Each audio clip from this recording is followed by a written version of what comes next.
Yo, Benson, these two woke Gen Z liberals are trying to cancel Eminem. Oh, Mordecai and Rigby, you two Zoomer snowflakes better stop being so triggered and listen to Eminem or you're fired! What's jerkin' junkies? Welcome back to another video. So today we're going to talk about Kick and them getting exposed. You're unaware of what Kick is already. It is a live streaming platform that recently came out like last year. It's fairly new. It's supposed to be kind of a middle ground between Twitch and Rumble, Twitch being like a pride parade and Rumble being like a KKK meeting. Kick tries to make that little, middle ground for everybody that's looking for a little edge but also doesn't support Nazis. Despite that, this woman right here, Melissa insert last name, decided that she had a few things to say about the company and the people that work there. The many outstanding claims such as racism, discrimination against the disabled, harboring pedo apologists. I mean, like, she said a lot in that, 19-minute video that she made? Yes, I said all these things are claims because at the end of the day, this is still word of mouth. Doesn't matter if it's a 19-minute video made by an ex-Kick employee, this is word of mouth. Now, that doesn't particularly mean that everything she said was false, but if we believed everything somebody said full face value, we would be in some serious trouble. Regardless, I thought we would go through some of the allegations she's bringing to the public eye because I want to see how this plays out. If it gets any worse than this, because I'm assuming Kick is gonna release a statement. I would hope that they do. I mean, they already tried to scare her into not saying anything with a cease and desist letter, but we'll see what goes on. Steak and Kick are supposed to be sort of booming at the moment, and a lot of people in the industry would probably think it was crazy for someone to leave because it's such a big opportunity, and it really is, especially being in Australia where we really don't have a big entertainment industry at all. So, this is kind of a once-in-a-lifetime opportunity for people. I think that they would have thought they would get away with saying that I was fired because there's no way someone would leave this business. Little do they know it was actually extremely easy to leave with the things that go on in that office. The ego on these people is insane to think that no one would leave. So I speak about the fact that I needed flexible working arrangements and that they were revoked. A lot of people assumed that I needed to be home all the time, or I was working from home, or I wasn't showing up from work, or I was taking a ridiculous amount of time off, which is just absolutely not the case. So my daughter started school in February, and every second week I needed to pick her up. So it was very normal to work from home anyway, and all I needed to do was work from home for a couple of hours at the end of the day to pick up my daughter every second week. You can imagine it was a surprise to me when the manager of the partners team, yes, the same guy that has been going around spreading lies about me, sat me down and just flat out said that my flexible working arrangements would be revoked effective immediately and I need to find alternatives. I found it absolutely disgusting that that was effective immediately when basically giving me no time to come up with an alternative.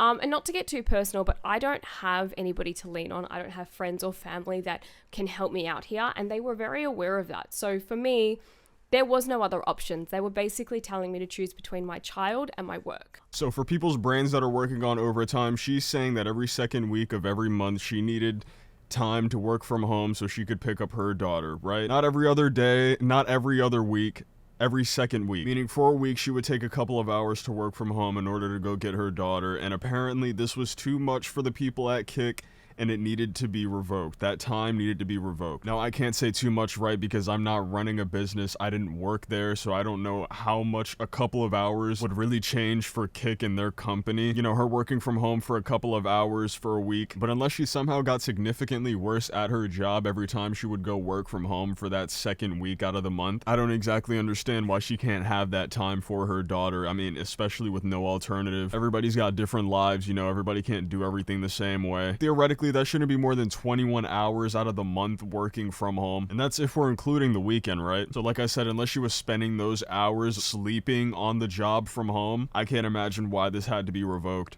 especially immediately. Then showing that the reason that they took her time to work from home was because it might affect the team's morale and performance. Hopefully they'll get the chance to elaborate on that. There were two specific incidences in my last couple of weeks, maybe 3 weeks, that really solidified the fact that I was absolutely not in the right place. One of these incidences was when I was in a meeting, and for those of you who don't know, there's a creator on Kick who got a contract through one of the bigger streamers. This creator has special needs, and we gave him a contract out of good faith and the fact that this bigger streamer was quite a fan of him. Quick side note, I grew up with a severely autistic cousin, and I am very in tune with the needs and well-being of anybody with a disability. So I wanted to follow up on this guy's contract renewal because the POC was the manager of the partners team. And I don't know if you guys have figured this out or not yet, but he's a massive dick. So I was really concerned that this streamer wasn't going to be treated well, and I was right. So when I asked about this streamer's contract renewal, he had a smirk on his face and goes, "I decimated his rate." And this was apparently fucking hilarious because everybody else in the room laughed. I said, "Well, what did you put it down to?" And he proceeded to then brag about the fact that he got him on a below market cent rate for an English streamer. Everybody thought this was funny, and I was shocked. So if I had to take a wild guess right on who she's talking about, I'd say it's the man, the myth, the legend, Jake Future. Kick streamer and also a friend to some underground nobody named Aiden Ross. To be honest, that's like the only severely autistic person I can think of getting money right now for streaming, hourly. Amongst my brief analysis to figure out what the hell's going on, I figured out that Ellen DeGeneres, someone that also happens to own a piece of Kick, basically confirmed it was Jake Future and further elaborated on the situation, saying that the contract renewal was basically in order to gauge where the streamer was at analytically, right, and they were going to renew the contract based off those analytics. And apparently it just so happens that Jake Future's analytics had gone from 500 concurrent viewers to about 50, and I don't know exactly where people are saying this from, but I heard that he makes about $5 an hour now on Kick, opposed to what he used to make. I don't know. Now, while it is fucked up to laugh and joke about tanking his rate so low, right, a lot of people don't really get much of anything for streaming to 50 viewers concurrently. Not only that, if they did decide to boost it up just because he had autism and people felt bad and he started making 50 an hour,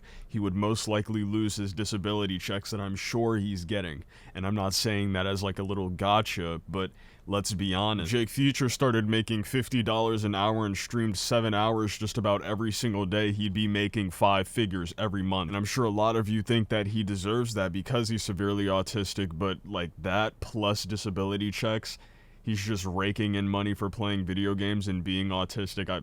That's just too good to be true. That's a ideal world that we don't live in. Now, as much as Jake Future does stream, because from what I've seen, I think I could go to his VOD right now. He streams often. I think it would be fair to up it from 5 to 10. That would be nice. That would be cool. And I'd also say if they try to lower it any more, then they're pieces of shit, right? It's already pretty fucked up that they thought it was laughable to do that to him. A business is a business, though, at the end of the day. They've got to make judgment calls somehow. The second reason, so the second incident that happened about 2 days prior to me leaving, which really solidified it. I walked out of this meeting, called my friend and was like, "It's done. I'm done. I'm out of here. I cannot do this anymore." And just for context, this particular streamer had been publicly battling cancer recently.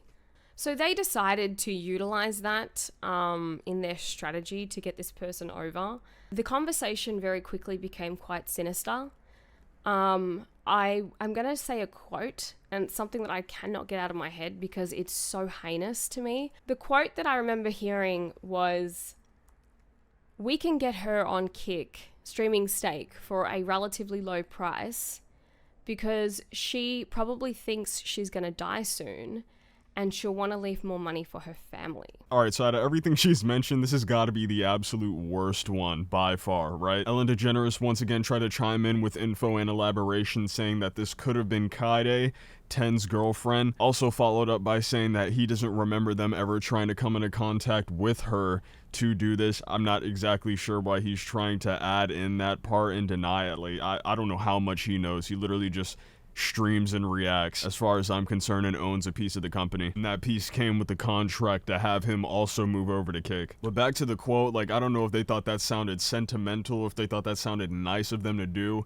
That is an insane statement and is probably the most disturbing thing I've heard come from Kick, honestly, so far. That and the fact that they have a lot of jokes pertaining to minors. Here, hold on. They just let shit slide. They do anything. They don't care about pedophiles on the platform. Like this guy right here, I had to fight tooth and nail to get this guy off. This is something I went into detail in the other video, but yeah, fought so hard to get this guy off, and he told 2 14-year-old girls that he wanted to do something sexual to them, and he even included their age in the proposition. I mean, if you haven't seen the video, it's so heinous, it's so wrong. And the fact that everyone there could watch it, almost with a grin on their face. There were staff members who were defending it, saying that it was a joke. That was actually one of the first times I was like, I have to walk away. If this guy stays on the platform, I have to go. Child endangerment, like having children on the platform. Before I got there was no verification process for if somebody was underage.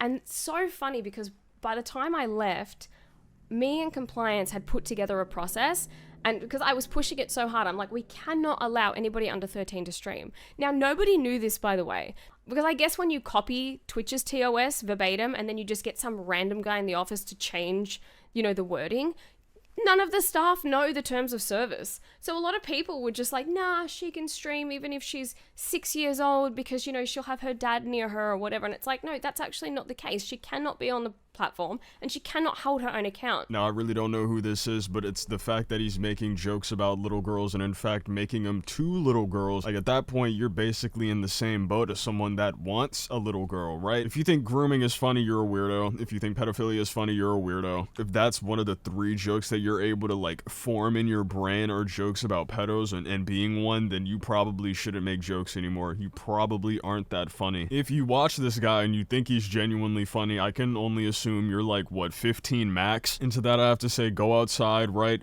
Try to make one joke about being a groomer and see how many people laugh and how many people look at you straight face. Honestly, it doesn't take an adult to realize that a grown man talking to a 14-year-old on a webcam website making weird sexual jokes is insane. After mentioning him, she goes on to say that they should be trying to enforce their TOS a little more and try to get people under 13 off of the platform, children under 13 off of the platform, which it makes sense. That's true. I don't think anyone that young should really be on the platform streaming, but you can't really stop people. I'm not gonna lie. I remember saying I was a few years older than I was in order to get my YouTube account. There are ways to bypass these things, but if a kid's dumb enough, they'll put their actual age and they won't be allowed to use it. That's what these things are here for. Now, after she goes on talking about that and saying protect the children, she then proceeds to mention the legality of this whole situation. And if I'm gonna be honest, that's where she fumbled at really heavily. I don't really care if they sue me. I doubt Steak wants to be in a courtroom anyway, but if they do, I mean, I have nothing to take anyway. I'll pay them like $30 a week for the rest of my life, or I'll declare bankruptcy. But I guess the worst thing would be if I just disappear randomly. Dog, why did you say that? Crazy things have happened to people that go against big gambling companies. Just look it up. But so if I do disappear randomly, luckily I moved house recently and I'm not even on the lease, so hopefully they can't find me. Even if gambling companies are known for trying to do something shady like that to ex-employees, I really feel like it's still extremely bad faith to do that to the company that you used to work for, basically implying that they might try to do something like kill you. But see, you never know what could happen, I guess. Better safe than sorry, right? Who knows? Maybe they are on that type of timing and they are really weird. Maybe not. Maybe she's hiding something as well, and she's got skeletons in her closet that she hasn't mentioned. What I'm saying is you can only get so much from one side of the story, but I just wanted to talk about what she had mentioned in her experience with Kick, because I think people should know about it. I also think this isn't over at all. I feel like this isn't the end of it, so if something does come up again with Kick responding, maybe, I will be there. I'm going to talk about it, but that was the end of our video. Thank you guys so much for watching. If you enjoyed it, be sure to leave a like, subscribe, comment down below, notifications, all that, blah, blah, blah. Later. W-E-T-P-E-T-S, W-E-T-P-E-T-S, Wet Pets and Pablo. Only one place where fish and lizards hang out with cats and chinchillas, kick back with hamsters and dogs, parakeets, rabbits, and scorpions. One stop, one shop, we got it all. Any pet you can get and take home. Best pet products and best pet food. Best pet service is Wet Pets for you. W-E-T-P-E-T-S, W-E-T-P-E-T-S.